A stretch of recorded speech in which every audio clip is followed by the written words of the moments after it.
Hello children. आज का topic है सेट्स, जो कि क्लास 11th का फर्स्ट चैप्टर है। Concept of sets almost mathematics की सभी ब्रांच में यूज होता है, जैसे geometry, sequence and series, probability, trigonometry, calculus, etcetera. एक जर्मन मैथमेटिशियन थे, जॉर्ज कैंटर,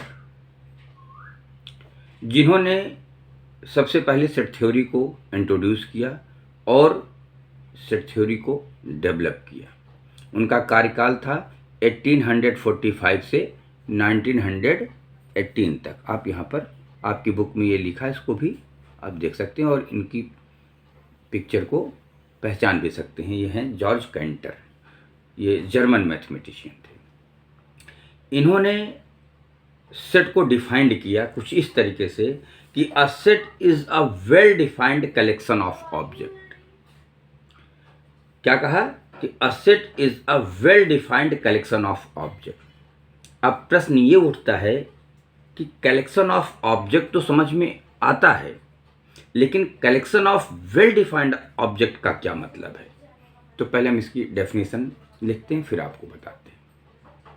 तो ये डेफिनेशन है सेट की कि a set is a well defined collection of object. Collection of object ये तो सबको क्लियर हो सकता है, भाई कुछ ऑब्जेक्ट से उनको कलेक्ट किया गया है, लेकिन वो कलेक्शन डिफाइंड होना चाहिए, वेल डिफाइंड होना चाहिए।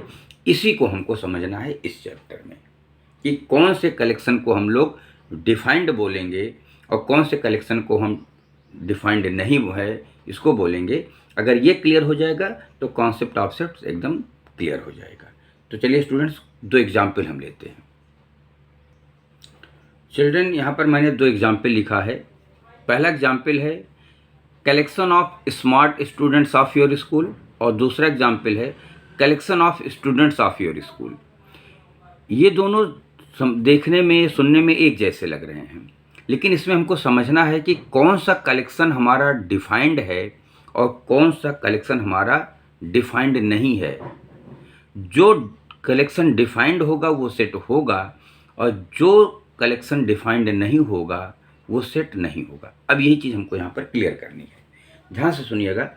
सेकंड बात उसकी बात करते हैं, सेकंड कलेक्शन की बात करते हैं जो बी में लिखा है, बी पार्ट में। इसमें क्या है, collection of students of your school. आपके स्कूल में जितने स्टूडेंट्स हैं उन्हीं का कलेक्शन है। तो सारे स्टूडेंट्स का कलेक्शन डिफाइंड है कि आपके स्कूल में जितने भी विद्यार्थी हैं उनका एक कलेक्शन है, कोई दिक्कत नहीं, वो कलेक्शन एकदम कोई डाउट नहीं है, उसमें सारे स्टूडेंट्स का कलेक्शन है।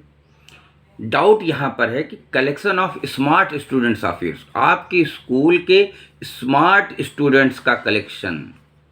अब स्मार्ट स्टूडेंट्स की कोई स्पेशल डेफिनेशन, पर्टिकुलर डेफिनेशन नहीं है। किसी टीचर के अकॉर्डिंग कोई स्टूडेंट स्मार्ट होगा, किसी दूसरे टीचर के अकॉर्डिंग कोई दूसरा स्टूडेंट स्मार्ट होगा। ये एक डाउटफुल प्रश्न है कि कौन सा बच्चा, कोई स्टूडेंट्स ज़्यादा स्कोर किया होगा तो सिंगिंग में अच्छा नहीं होगा, कोई सिंगिंग में अच्छा होगा तो डांसिंग में अच्छा नहीं होगा। तो ऐसा कोई स्पेशल या पर्टिकुलर डेफिनेशन नहीं है स्मार्टनेस की। तो हम इसमें इसके कलेक्शन को डिफाइंड नहीं मानेंगे, वेल डिफाइंड नहीं मानेंगे। तो अब ये समझना है कि ये तो सेट है, बी वाला सेट है, लेकिन ए वाला सेट नहीं है। ये कलेक्शन, दोनों कलेक्शन हैं, लेकिन ये कलेक्शन वेल डिफाइंड नहीं है। इसमें क्लियरिटी नहीं है कि किन बच्चों का, किन स्टूडेंट्स का कलेक्शन किया जा रहा है। इसलिए मैथमेटिक्स की भाषा में, मैथमेटिक्स की लैंग्वेज में ये सेट ए, जो एग्जाम्पल ए है, ये एक सेट नहीं है, जबकि एग्जाम्पल बी एक सेट कहा जाएगा। अब आपको बात थोड़ी सी क्लियर हो गई होगी। एक एग्जाम्पल हम और लेते हैं स्टूडेंट्स। नेक्स्ट एग्जाम्पल है कलेक्शन ऑफ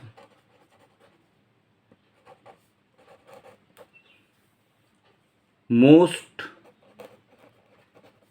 renowned mathematician,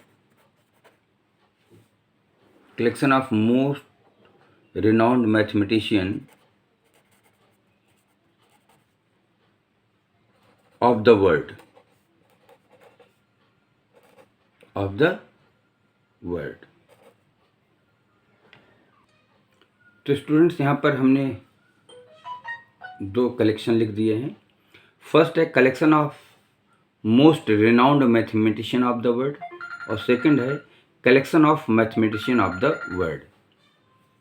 तो इन दोनों में आपको क्लियर करना है कि कौन सा सेट होगा और कौन सा सेट नहीं होगा। तो यहाँ पर आप देख सकते हैं कि वर्ल्ड के जो मैथमेटिशियंस होंगे वो तो डिफाइंड है, जो भी होगा। तो ये सेट होगा, yes it is a set, yes it is a set. लेकिन ये चीज आपका no, it is not a set, ये एक सेट नहीं होगा, क्योंकि ये मोस्ट रिनाउंड मैथमेटिशियन, मतलब कि सबसे प्रसिद्ध मैथमेटिशियन वर्ल्ड के कौन से होंगे, ये कह पाना बड़ा मुश्किल है। ये पर्सन टू पर्सन इसका आंसर डिफर होगा।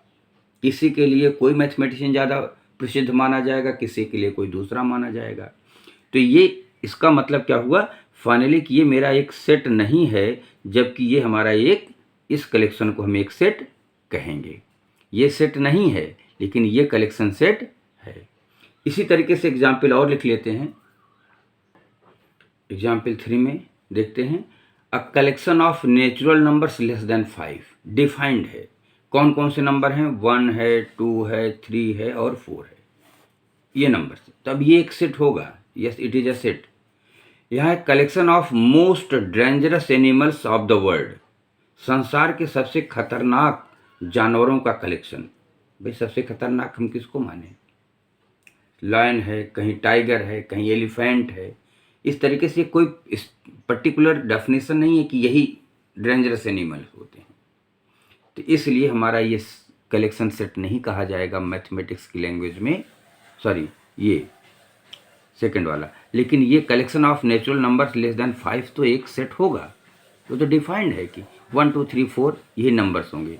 और यहाँ पर एक most dangerous animals of the world, ये एक सेट नहीं होगा। इस तरीके से हमने सेट की डेफिनेशन को समझ लिया।